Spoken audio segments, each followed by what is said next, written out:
नमस्कार मंडळी, मी अश्विनी स्वागत करते तुमचं आपल्या छान अशा ब्लॉगमध्ये. तर काल होती आषाढी एकादशी. आता ते महनच आहे बघा, आषाढी म्हणजे एकादशी आणि दुप्पट खाशी.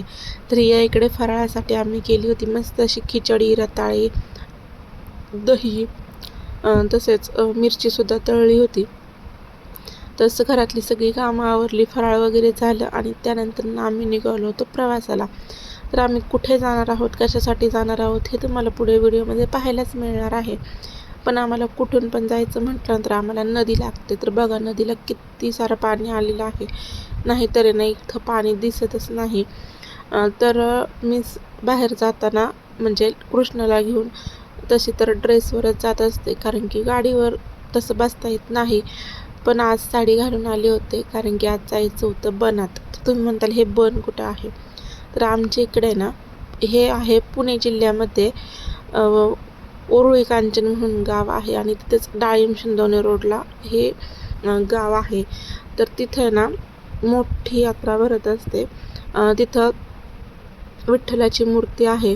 एरवी आहे ना, हा रस्ता एकदम सामसूम असतो, पण या दिवशी हे पूर्ण गाव गजबजलेलं असतं. तर बघा, छान अशी यात्रा भरली होती. आता जास्त करून पंढरपूरला तर जाणं होत नाही, पण कसं आहे ना, जवळच हे देवस्थान असल्यामुळे ते भरपूर सारे लोक येतात. अगदी पुणे जिल्ह्यातून बऱ्याचशा वाड्या वस्त्यांवरून ना या ठिकाणी लोक येत असतात.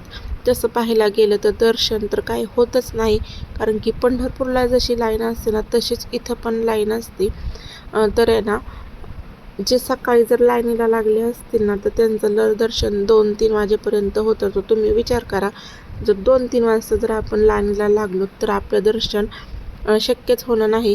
कारण की कसं आहे ना, 2-3 नंतर आहे ना, इकडं गर्दी वाढत वाढत जाते आणि मग बरेचसे जण असं करतात की कळसाचं दर्शन घेऊनच म्हणजे कळसाचं दर्शन घेऊनच पुढे जातात. आणि बघा, तिथं पारंपरिक पद्धतीने ना वाद्य वाजवायचं चालू होतं.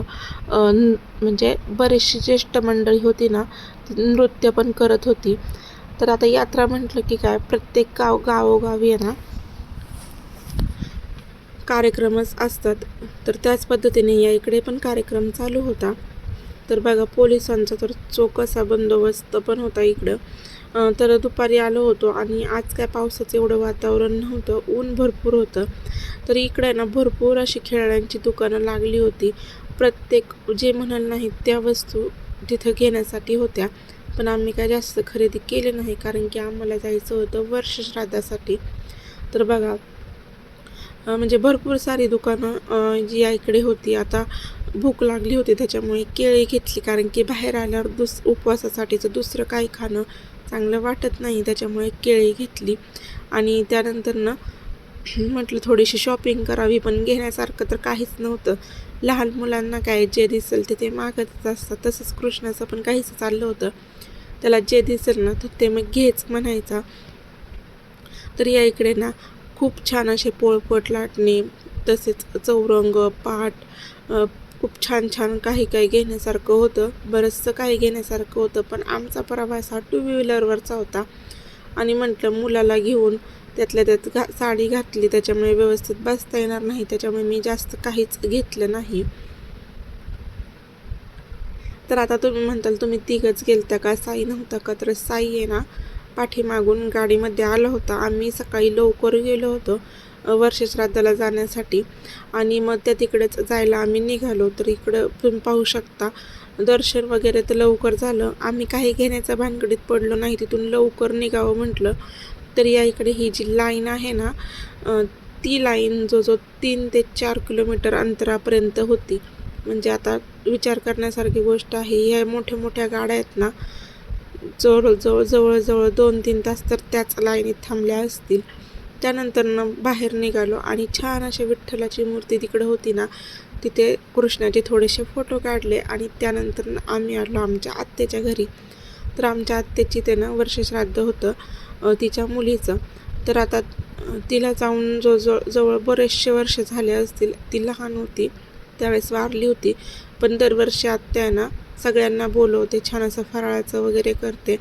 तर पाहू शकता तुम्ही, फोटोची पण छान अशी पूजा केलेली आहे.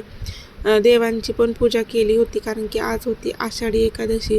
त्यानंतर सगळे पाहुणे बरेचसे येऊन गेले होते आणि आम्ही जेवढे राहिलो होतो त्यांनी फराळाचं केलं. आता बाहेर गेलं नाही म्हटलं तरी थोडंफार खावंच लागतं. तिथून परत घरी आलो.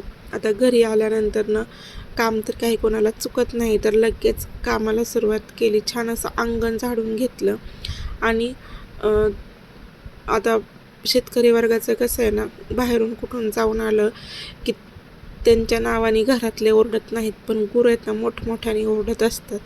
तर बघा म्हशी वगैरे पाणी पाजून झाल्या, त्यांना खायला टाकलं आणि त्यानंतर लक्षात आलं की शेंगदाणे नाही संपलेत. त्याच्यामुळे पहिले तर शेंगा फोडायला घेतल्या होत्या, कारण की आज उपवासाचंच काहीतरी करावं लागल.